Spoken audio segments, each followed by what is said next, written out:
Okay, good afternoon and welcome to our webinar today, All Risk, No Reward for Public Education, What's Ahead for the Federal School Voucher Program.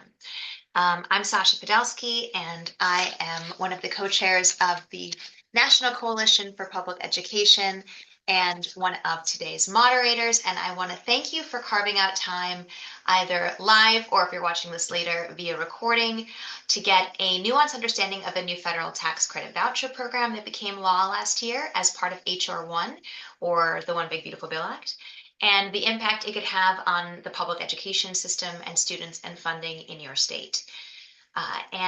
Before I begin, I want to just go through a few housekeeping notes. First, we encourage you to ask questions and to use the Q&A feature to do so throughout the presentation. And if it's an easy question like, is this going to be recorded? Can I get your slides? The answer is yes, and yes, by the way. We will do our best to answer it right away. But we're also going to collect questions that require more unpacking and spend time at the end answering them to the extent that we can. Second, we are really grateful for the support of our organizational partners who helped to promote this webinar, the EdTrust, the American Federation for Teachers, In the Public Interest, the National Education Association, and the National PTA. And I'm thrilled that co-hosting this webinar alongside NCPE is Public Funds Public Schools, a national campaign that works to ensure public funds for education are used to support and strengthen public schools. PFPS is a project of the Education Law Center, which is a nonprofit organization that pursues justice and equity for public school students. And in a few moments, you will hear from Jessica Levin, who is the Director of Public Funds Public Schools. After Jessica speaks, you're going to hear directly from two terrific parent advocates. The first is Damaris Allen. Damaris is herself a product of Hillsbury County Public Schools in Florida and the proud mom of an HPS graduate and student. And she began her advocacy journey when she registered her oldest child for kindergarten and discovered that her neighbors were opting to send their children to a different neighborhood school. And instead of pulling them out, she decided to focus her efforts on working with parents, teachers, and administrators to improve the school. And today it's one of the most sought out elementary schools in the district. Damaris went on to serve in many different roles with the PTA, as well as she is now the executive director of Families for Strong Public Schools, an advocacy organization in Florida that is trying to protect public education. Finally, you'll hear from Representative Julie Von Hafen. Julie serves in the North Carolina House of Representatives, representing District 36. She assumed office on January 1st in 2019, and she was also a PTA leader at the school, county, and state level. Representative Von Hafen is a fierce advocate for North Carolina public schools and still a member of the PTA at the schools that her children attend in Wake County. And she also makes time to work as a substitute teacher with Wake County Public Schools. So we are so fortunate to have these great parent advocates with us today.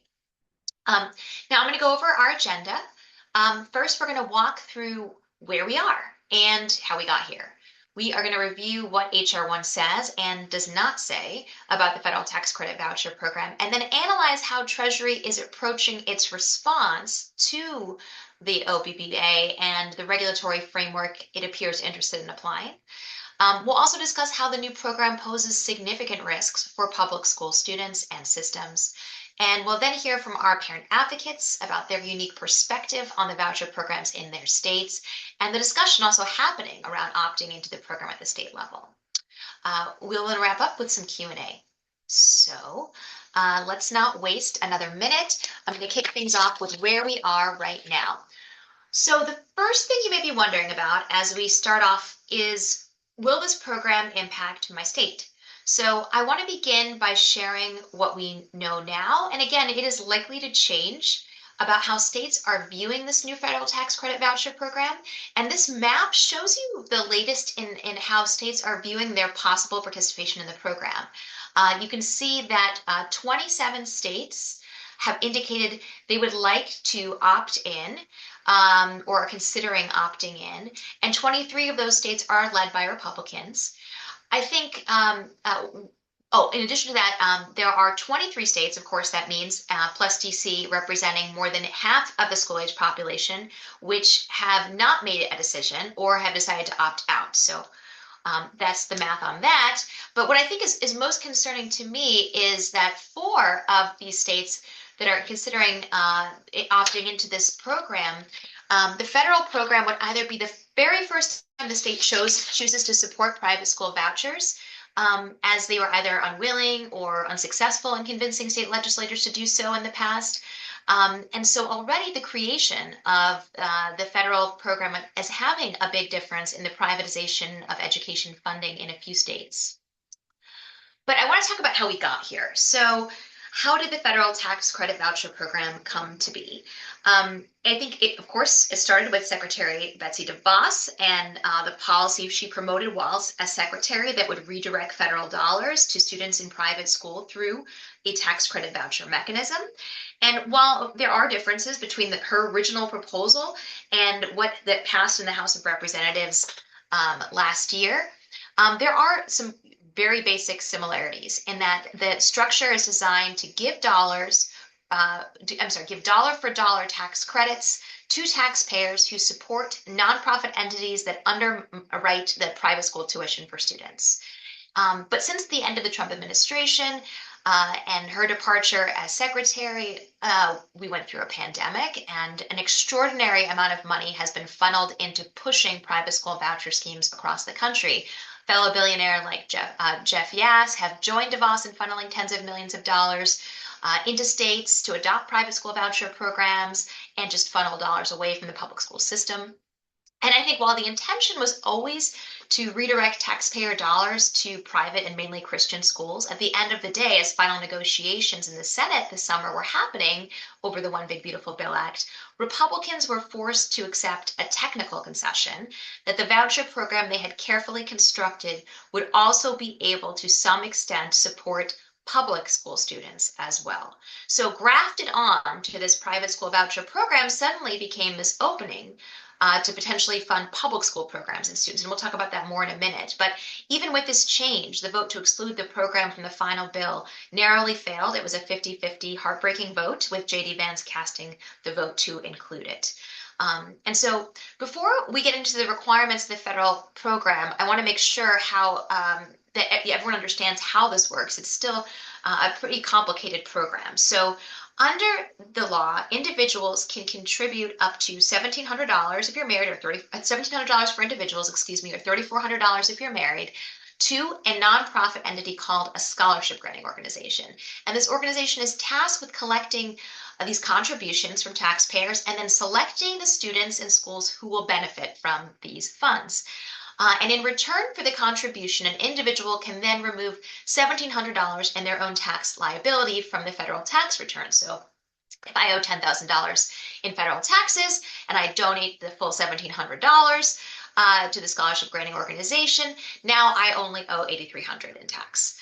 And now every taxpayer with tax liability will be eligible to support this program regardless of what state they live in. But the decision of whether to be able to donate to an SGO in your particular state is not an option. That is something that would be up to either the governor or another individual entity or agency designated under state law to make tax decisions. They are the ones that have to determine whether SGOs are created in their state that can collect these contributions. And based on our current understanding, the scholarship granting organization can either operate to give money directly to parents to use for their child's educational expenses, and or coordinate with a set of schools to support activities, programs, or tuition discounts that they may offer to eligible students. The SGO does have to verify that the child is eligible based on a very generous definition in the statute. More on that in a second. But a few things to recognize about this program. It is uncapped and it is permanent, meaning that if, say, 10 million individuals donate to the max amount for the program, $1,700, foregoing $17 billion in revenue to support these tax credits. Just as a comparison, $17 billion is roughly what public schools receive under Title I. So money that the federal government could spend on mental health or on research or of course back in our public schools will now be lost to ensure that individuals can be fully reimbursed for their support of private school voucher programs. The program is also intended to complement existing state voucher programs, and that intention goes back to the original DeVos proposal, was that the federal voucher program could supercharge the state programs that exist. So the same kids could essentially benefit from both programs. One thing to really recognize is that, as Jessica will get into more, SGOs are the ones with all of the power. They get to decide which students are funded, how much money they get, and there are zero mechanisms in statute and possibly, we'll see in regulation, for ensuring that SGOs are limited in preventing waste, fraud, and abuse, as well as that they prioritize certain students, perhaps high need communities, or that they use funds to support high quality educational options. They don't even have a way right now that's outlined in the statute, at least, in terms of monitoring whether parents use the funds for what are called qualified elementary and secondary educational expenses. And so that is a definition, it sounds kind of long and complicated, that is referenced in the Coverdell Education Savings Account Program.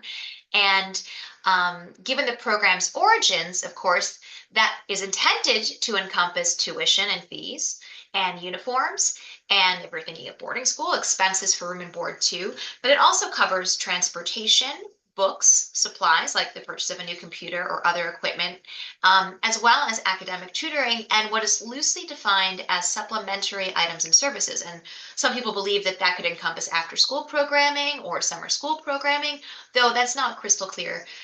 It could also include special needs services for a student with disability, but again, that is not really well understood yet.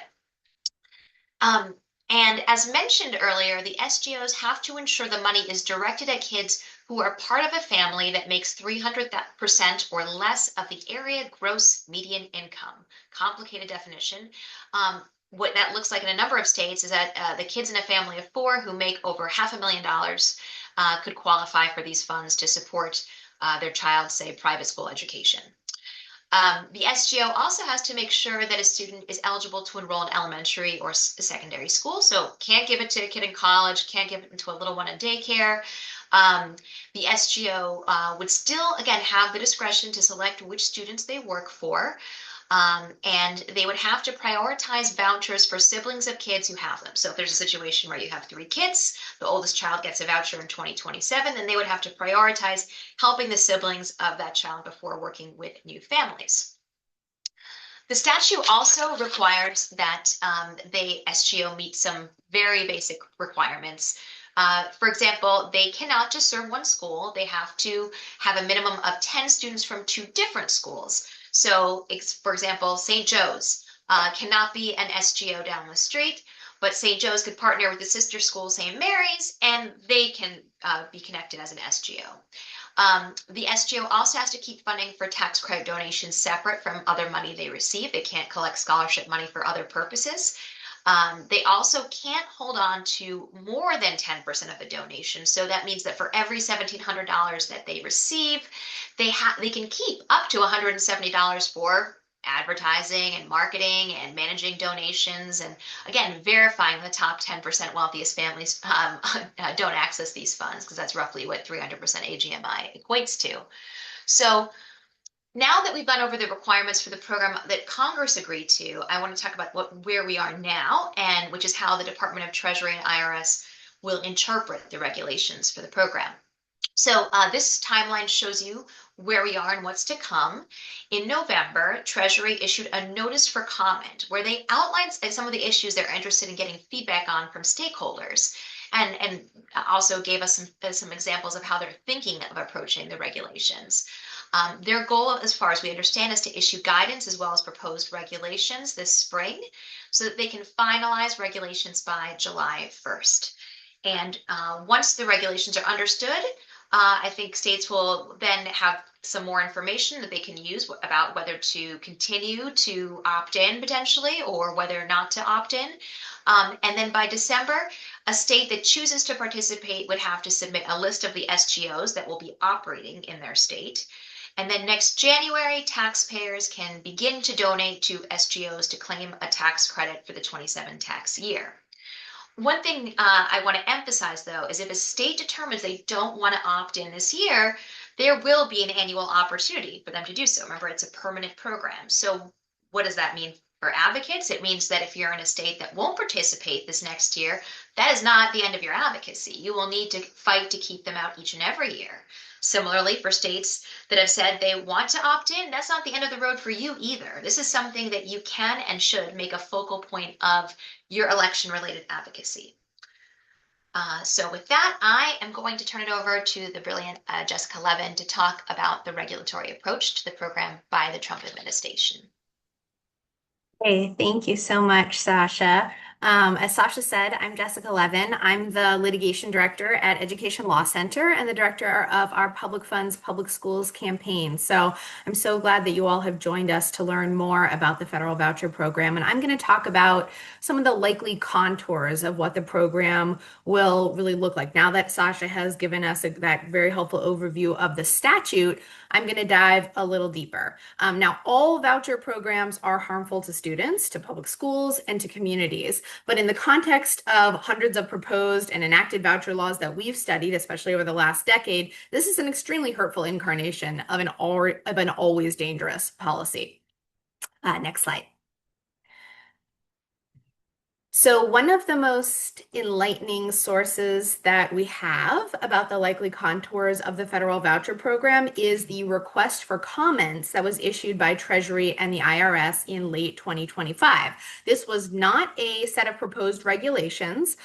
Those will be issued sometime this year, and there will be another opportunity for public comment under the requirements of the Administrative Procedure Act. But the request for comment from 2025 outlined what the IRS and Treasury anticipated that proposed regulations will probably look like.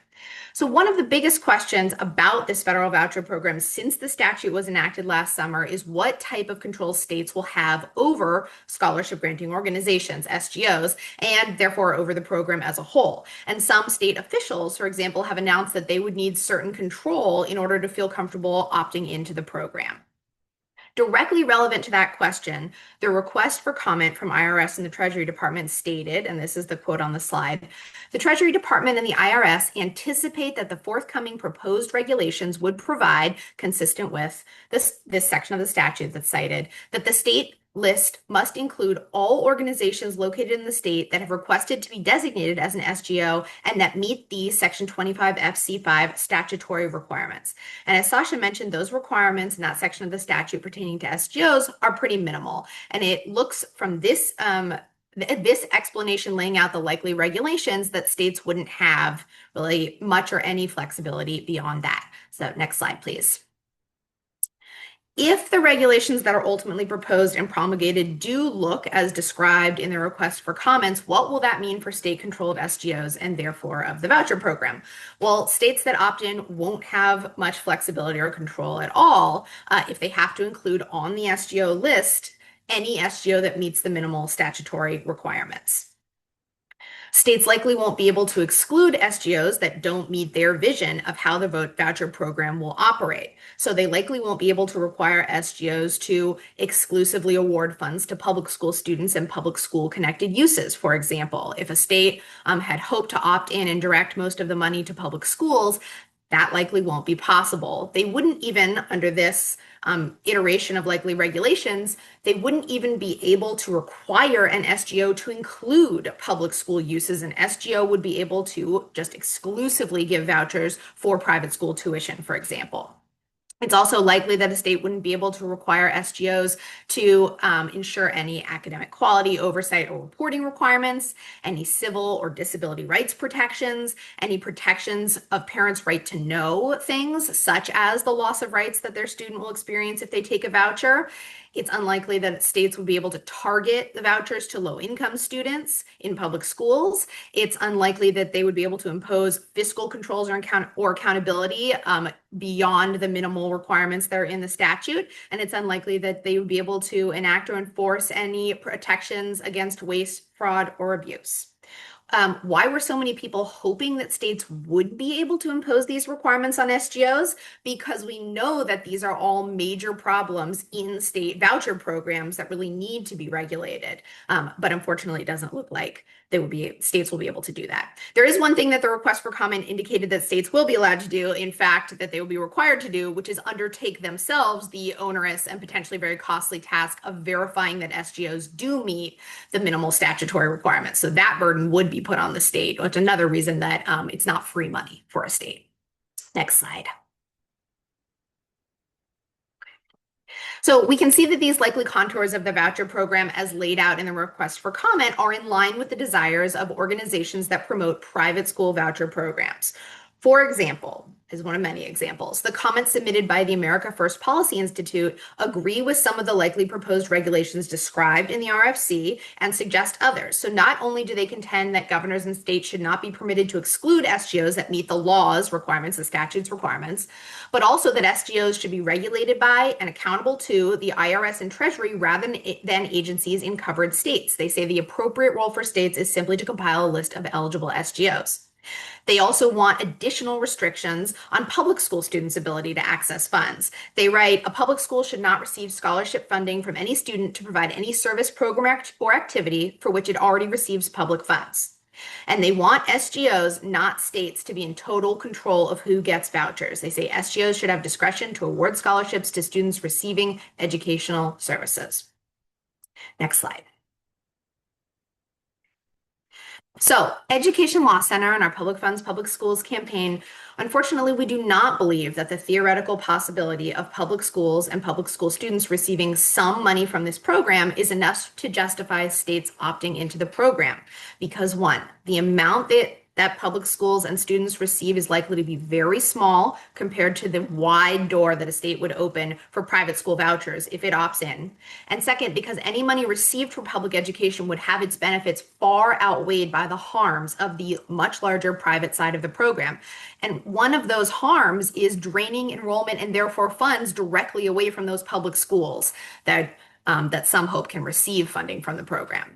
The fact that some of this money can theoretically flow to public schools, it's also really important to recognize that that doesn't mean this is not a voucher program. In fact, many state voucher programs have a component as well where some small amount of money can theoretically go to public schools, but nobody is saying that those aren't voucher programs in the states. And some voucher programs, for example, in Texas, have been tied to some increase in public school funding. But we shouldn't give in to those hostage tactics for funding public schools. We need to fight for adequate, constitutionally adequate funding and resources for public schools and their students in every state, which is their legal right, and not accept crumbs from federal programs that are overwhelmingly meant to funnel that money to private schools.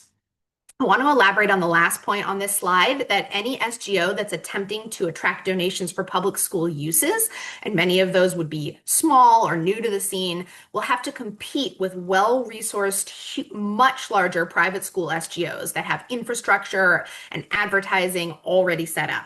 So they have to compete for those tax credit contributions. And we see it happening already. In the last week, Betsy DeVos's American Federation for Children launched an affiliated SGO that it describes as a national SGO.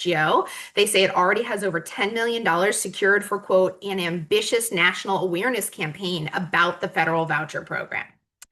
Additionally, the request for comments already contemplates these multi-state SGOs, again, the vast majority of which are going to be funneling money to private schools. The RFC did not indicate that these multi-state SGOs or national SGOs would be prohibited. In fact, it indicated that it might loosely define what it means for an SGO to be located in a state as required by the statute. The RFC suggested that merely being authorized to operate in the state could satisfy the requirement to be located in that state in order to hand out vouchers. So just a circular permission for these large private school SGOs. Next slide. Who will benefit from the voucher program? Because it must be pushed by someone, right, who's going to benefit. Wealthy families who already pay for private schools. And again, we know this because of our extensive experience, unfortunately, with harmful state voucher programs. Data shows that in many states like Arizona and New Hampshire, the vast majority of students taking vouchers were already in public school. So the voucher is just a subsidy for wealthy families who already plan to or were paying for private school in those programs. Who else benefits? Fly-by-night private schools and online programs who don't have to comply with, as I said, any quality or other accountability requirements to participate in the program to get voucher money. SGOs will benefit hugely. And again, mostly private school focused SGOs because they get to keep 1 out of every $10 they receive from taxpayer contributions. So some estimates put the cost of the federal voucher program at $50 billion or more. That means that these SGO middlemen could skim off $5 billion.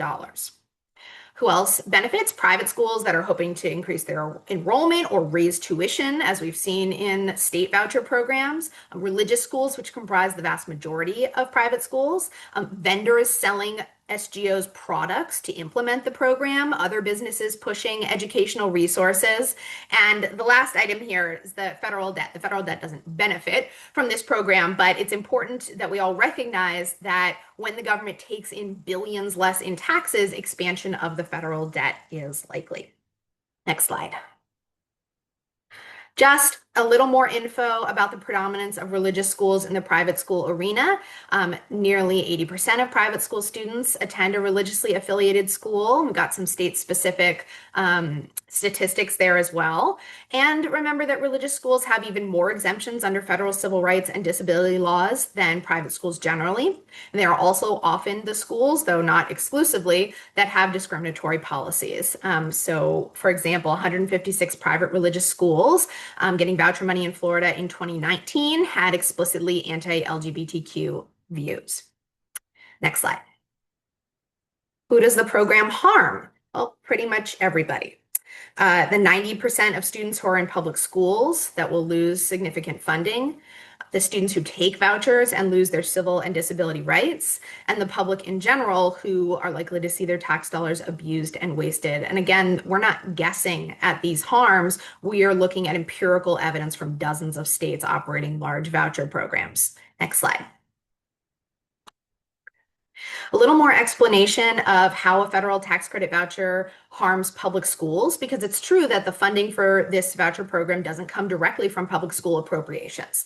So first, really important to remember that some people will say that tax credits don't cost the government money, but of course they do. That's why the government has to build tax credit programs into the budget, because it's lost tax money that would otherwise be in public coffers.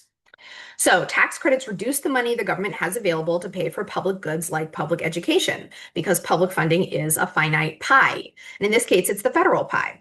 Although federal dollars account for only about 10% of school funding, first, that 10% is really important when many schools are already severely and chronically underfunded. And second, the percentage of funding that is federal is much higher in some schools, such as Title I schools that serve high concentrations of low-income students. So the estimates of how much the federal voucher program might cost threaten to dwarf even how much money the federal government spends on IDEA funding and Title I funding now, and the government would have less money to spend on those essential programs with this tax credit.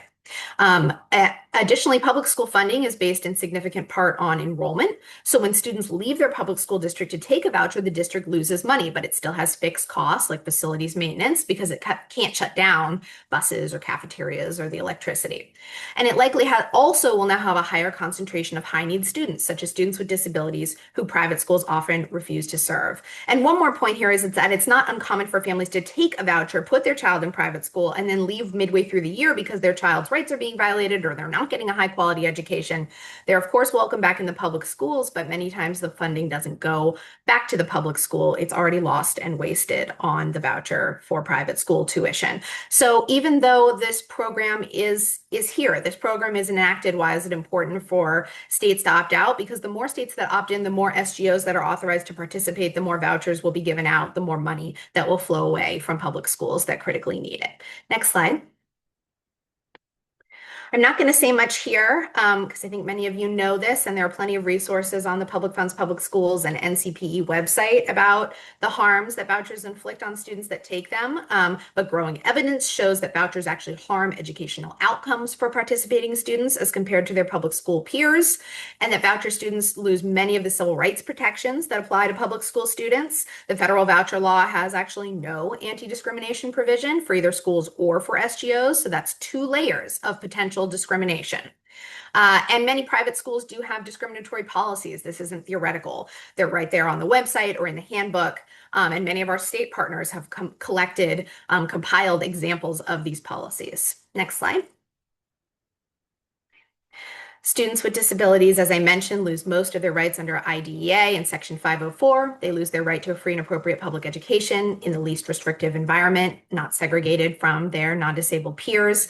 They lose due process protections and other important rights. They can then experience discrimination in admissions or discipline in private schools, or private schools could admit them but decline to provide any of the services that they need to succeed, which are required in public schools. And the Council of Parent Attorneys and Advocates, a wonderful disability rights advocacy organization, has a very helpful new report out that's cited here on the slide. Next slide. So I've already talked a little bit about why these vouchers are indeed not free money for states. NCPE has a wonderful resource pictured here that lays that out in more detail, authored by Professor Kevin Wellner. And so I won't go into more detail on that. I also won't go into more detail on the fraud, waste, and abuse that we see in voucher programs. I know Damaris will give us some very helpful information on that in Florida. Next slide, if there is one more slide. Or if there's not, the last thing that, okay, so Damaris, so the last thing I want to say is just that in addition to the RFC, the federal government continues to issue materials about the voucher program. So after the request for comments document, the government released an advance election form for states to indicate that they would opt in for the first year. And additionally, last week, the U.S. Department of Education and the Department of Treasury issued what they call a fact sheet about the program. And it contains a lot of text, but not a lot of that text is actually fact. So Public Funds Public Schools has created a resource debunking the falsehoods in that so-called fact sheet. Claims like vouchers expand educational opportunity or don't take away funds from public schools. And that PFPS resource will be released early next week, so please look out for it. Thanks so much. I turn it over to Damaris. Thank you so much. Next slide.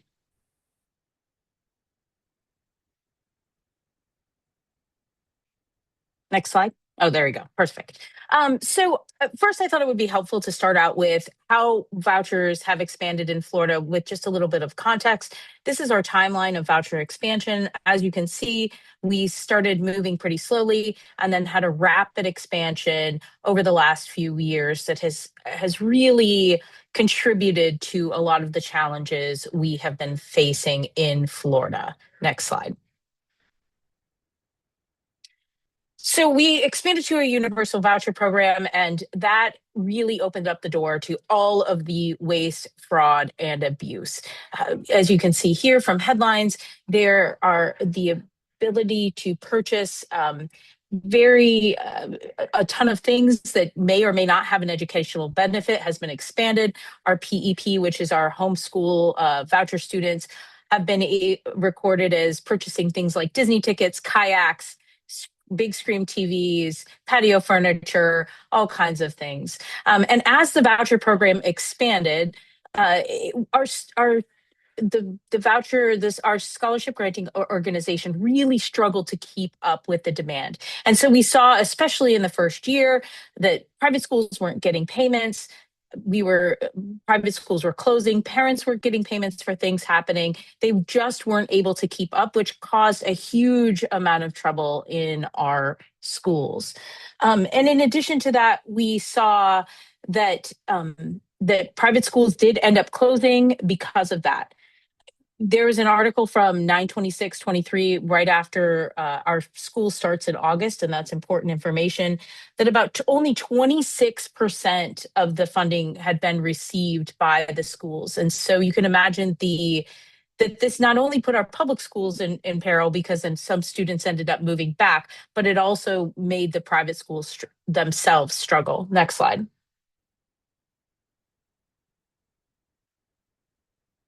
So as I mentioned, our funds can be spent on a number of things. And as you can see here, we have an example of a family going to New York City and looking to purchase Hamilton tickets. We know of families traveling around the country in an RV on the taxpayer dollars and educating their kids that way.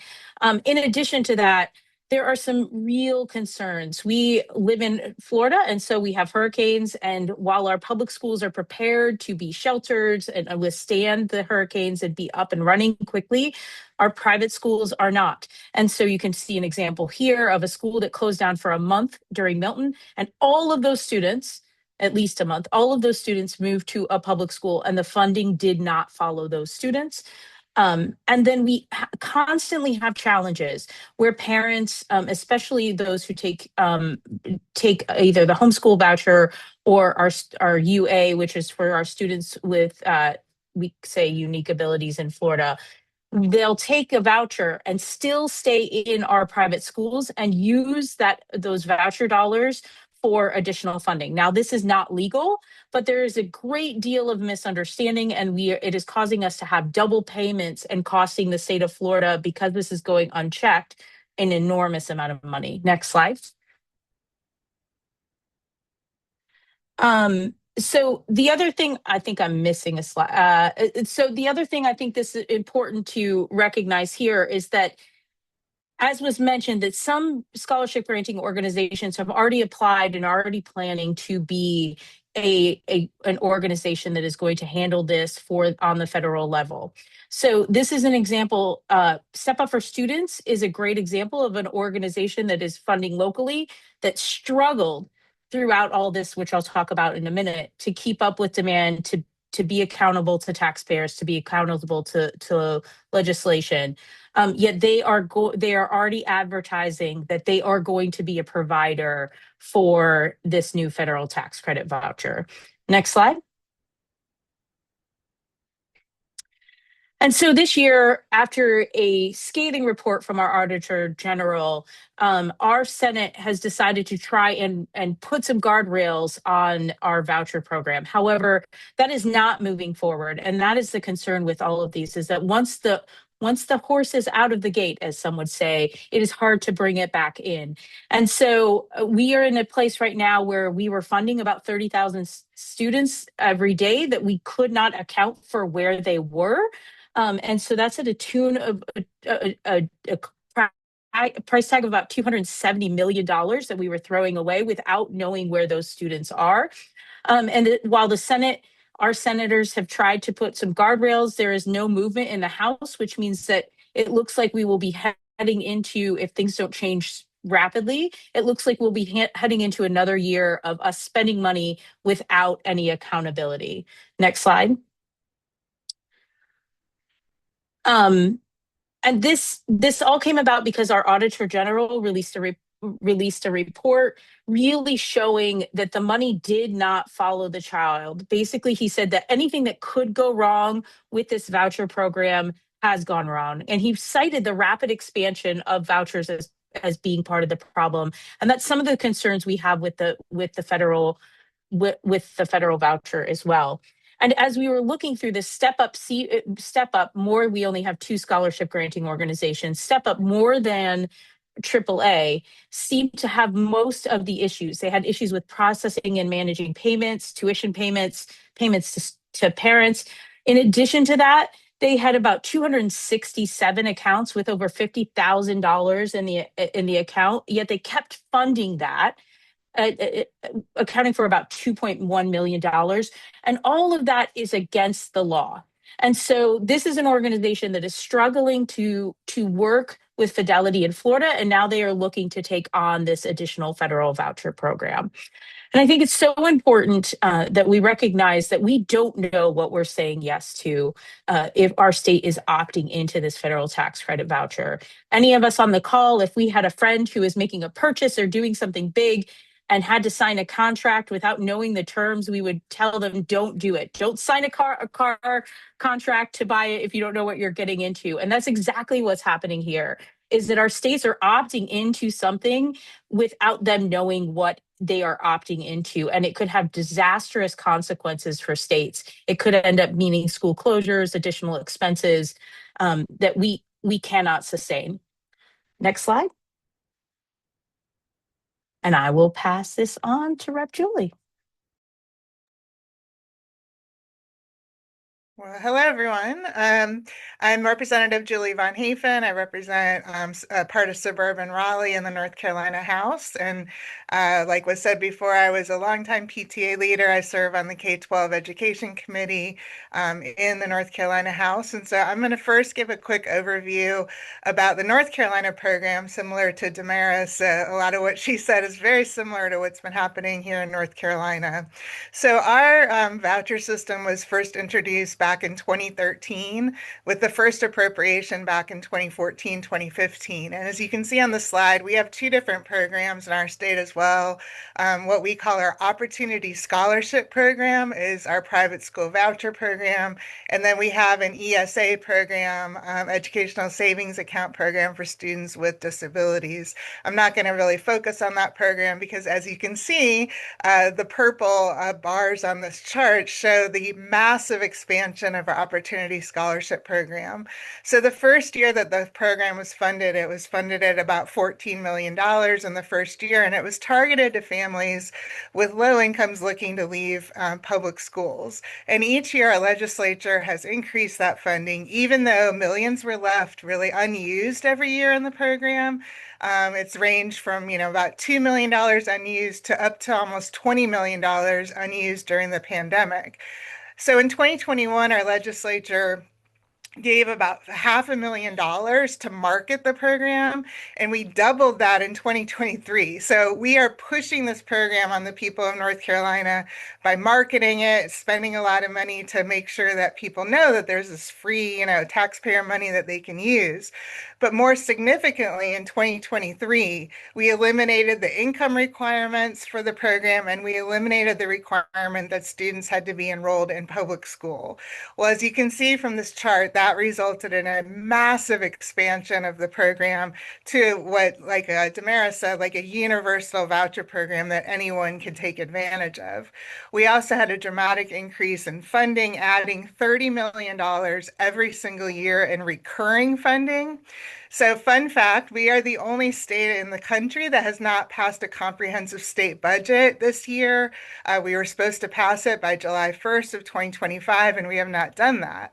So our public schools have not received any increase in their funding. We haven't provided any our teachers any kind of raises, but yet we've continued to pay for the voucher program because it is a recurring funding source that does not have to be approved every year by the legislature. So as this chart shows, we've grown our program from about $14 million to now, at the end of the program, or at the end of this chart, you can see in 2033, it'll be up to $855 million a year. Next slide, please.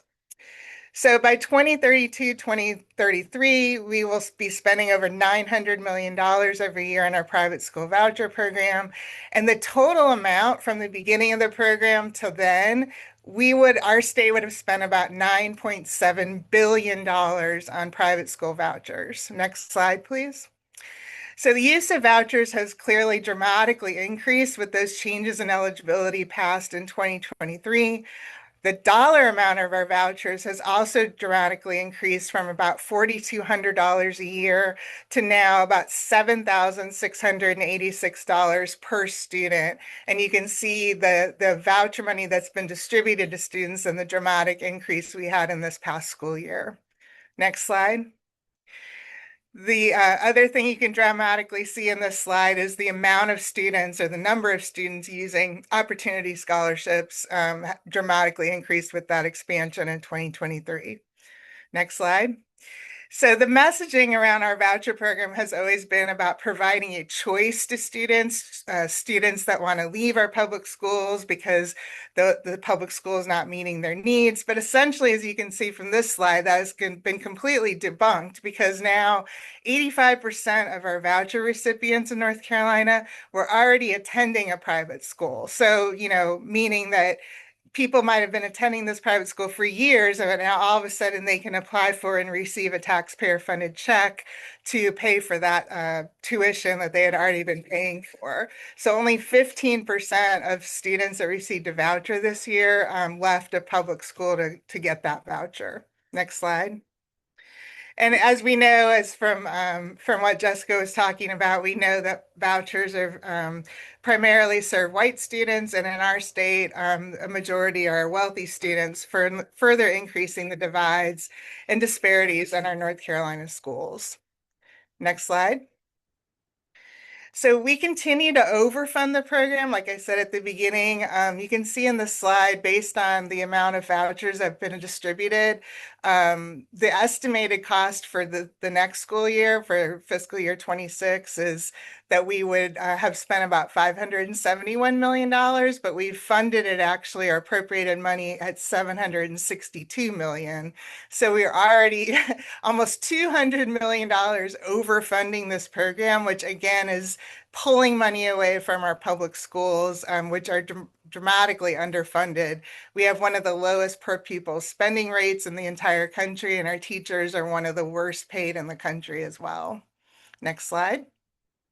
So really that sets the stage for where we are right now in North Carolina. So I wanted to talk about where we are with our opting in of our of the federal program that we're talking about today. And on the original map at the beginning, you saw that North Carolina was actually shaded that we had not opted in, but that's a little complicated at this point. So in 2025, a bill that was previously filed regarding cell phone usage in North Carolina schools was gutted near the end of our long session back in July of 2025, right after the Big Beautiful Bill was passed. And basically, it was introduced suddenly on July 29th. And the bill was gutted and replaced with the language, some of the language that you see on the slide. So this is kind of pulling from House Bill 87, which basically opted us into this program. So all of a sudden, this committee substitute was introduced on July 29th and placed on the Senate calendar the very same day. It passed the Senate that day with all Democrats voting no and all Republicans voting yes. The next day, it came to my chamber, to the House, where all Democrats voted, except two, voted no. And so we officially became the first state in the country to, quote unquote, opt into the program. Now that becomes complicated because the governor vetoed the bill just a few days later.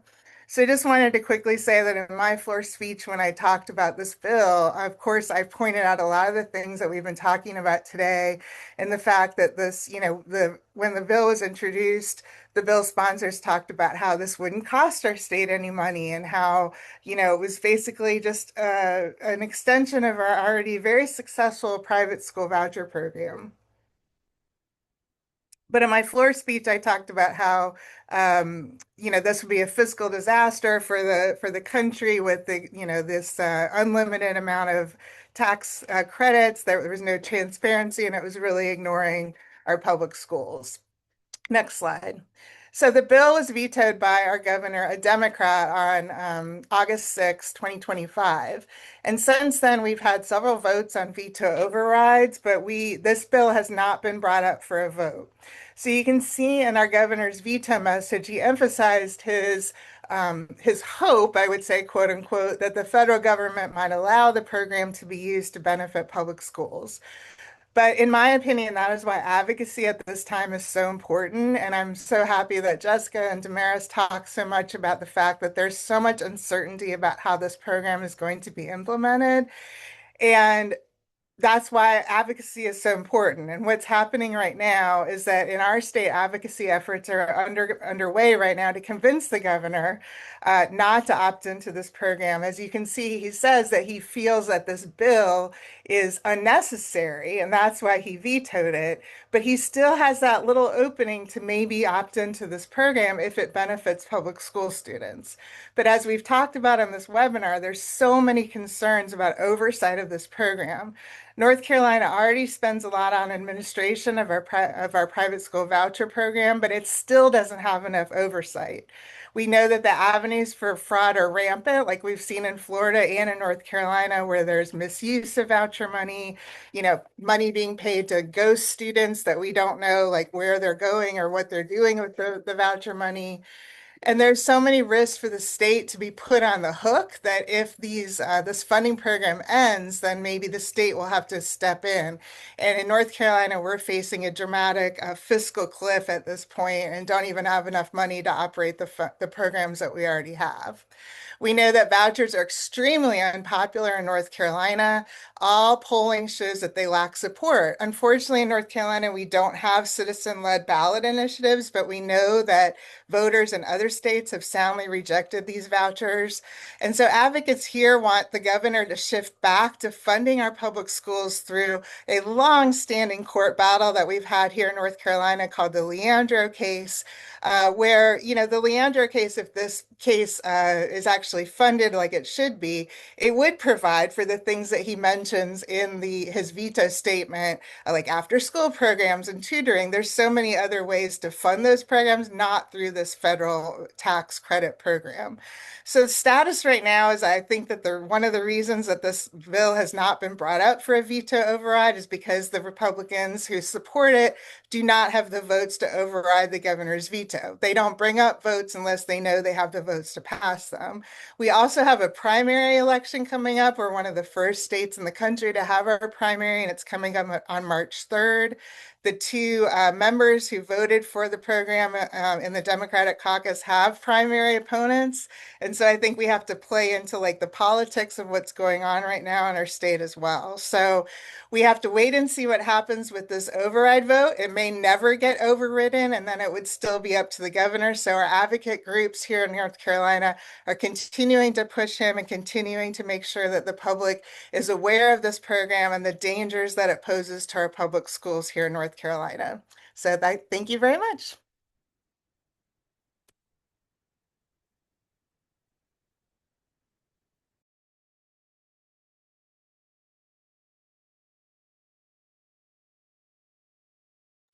Just realized I was muted. Apologies. I want to make sure our panelists come back on camera. We're going to head into the Q&A session.